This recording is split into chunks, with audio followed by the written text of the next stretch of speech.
Chhingmit Lalnu, Chhingmit Lalnu, ega tan reyan, moi bere, falten lungi dum sawa thamberte, ega trun moya, hlathar, ega soma jo boy de. Chhingmit Lalnu, ega tan reyan, moi bere, falten lungi dum sawa thamberte, ega trun moya, hlathar, ega soma jo boy de. Ega tani fuber, ega levan til kau, ega tani rinam dol, lengdam tam sai rem low, ambil la sau nusia, ega tekin el ros para moi, basam toilanu, bien en amor, faltin lungi dum sau nge, ega tani an chiste sanu apokan ni mai tu ni ma,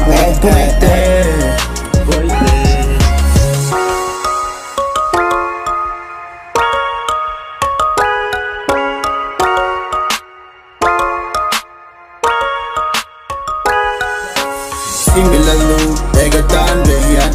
moi bere, falten lungi dum sawa thamberte, ega trun moya, hlathar, ega soma jo boy de. Chhingmit Lalnu, ega tan reyan, moi bere,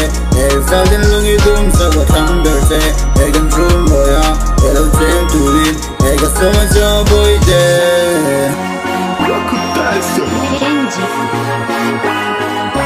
Lilja wangin ran chu ka tiam lau mate ka du na te ka au so pui thei thau sin chung pa tiam ti la ba ka bi bun le nang ma Chhingmit Lalnu tua imanatan dali som ni chu ka si deu thin ni ting ka en thin nai khalak in nei la ka siam lo vangat nop na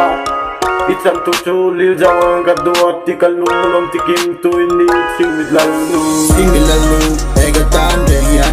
moi bere, falten lungi dum sawa thamberte, ega trun moya, hlathar, ega soma jo boy de. Chhingmit Lalnu, ega tan reyan, moi bere, falten lungi dum sawa thamberte, ega trun moya, hlathar, ega soma jo boy de.